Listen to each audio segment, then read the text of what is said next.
ये क्वेश्चन कह रहा है आपसे कि x प्लस 1/x 5/2 के बराबर है, तो बताओ आप x की पावर 4 माइनस 1/x की पावर 4 किसके बराबर होगा। ठीक है, तो देखिएगा, ऐसे जो प्रश्न होते हैं इसमें बहुत कॉम्प्लेक्स थॉट नहीं लगाना होता है। देखो, जब भी राइट हैंड साइड में वैल्यू आपको ऐसे दी हो, यानी फ्रैक्शन में वैल्यू दी हो, तो ये पकड़ना आसान हो जाता है कि x की वैल्यू क्या है। अगर मैं आपको x प्लस 1/x को सीधे लिख के दे दूं 4, तो आपको x की वैल्यू खोजने में ज़्यादा तकलीफ होगी। लेकिन अगर मैं x प्लस 1/x को 5/2 दे दूं तो x की वैल्यू खोजना आसान होता है। कैसे? देखो, x प्लस 1/x यहां लिखा मैंने, मैं इसको सिर्फ डिवाइड करूंगा 2 से, तो 2 दूनी 4 बनेगा, तो इसको मैं 2 प्लस 1/2 लिख सकता हूं।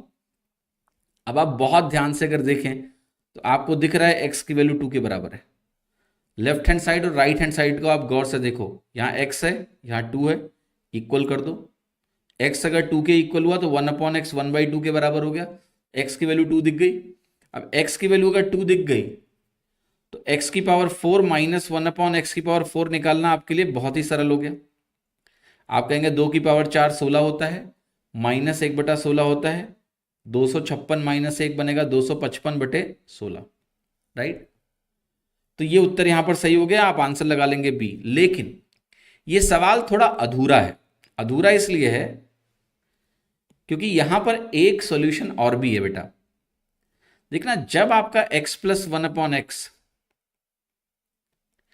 2 प्लस 1/2 के बराबर है, मैं इसको ऐसा भी लिख सकता हूं, ध्यान से देखिएगा, 1/2 प्लस 2। अगर मैं x की वैल्यू को बोलूं 1/2 है, जरा बताओ 1/x कितना हो जाएगा? 2 के बराबर हो जाएगा कि नहीं? यस। तो x की वैल्यू सिर्फ 2 संभव नहीं है, x की वैल्यू 1/2 भी संभव है, वहां पर भी सेम चीज मिलेगी। तो x को अगर आप 1/2 रखते इस क्वेश्चन में, तो x की पावर 4 1/16 बनता, माइनस 1/x की पावर 4 जो बनेगा वो 1/16 बनता है ऐसे। तो फाइनली वैल्यू बनती 1/16 माइनस 16, ये वैल्यू आपकी बन जाती माइनस 255/16, यानी आंसर आपका बन जाता बी।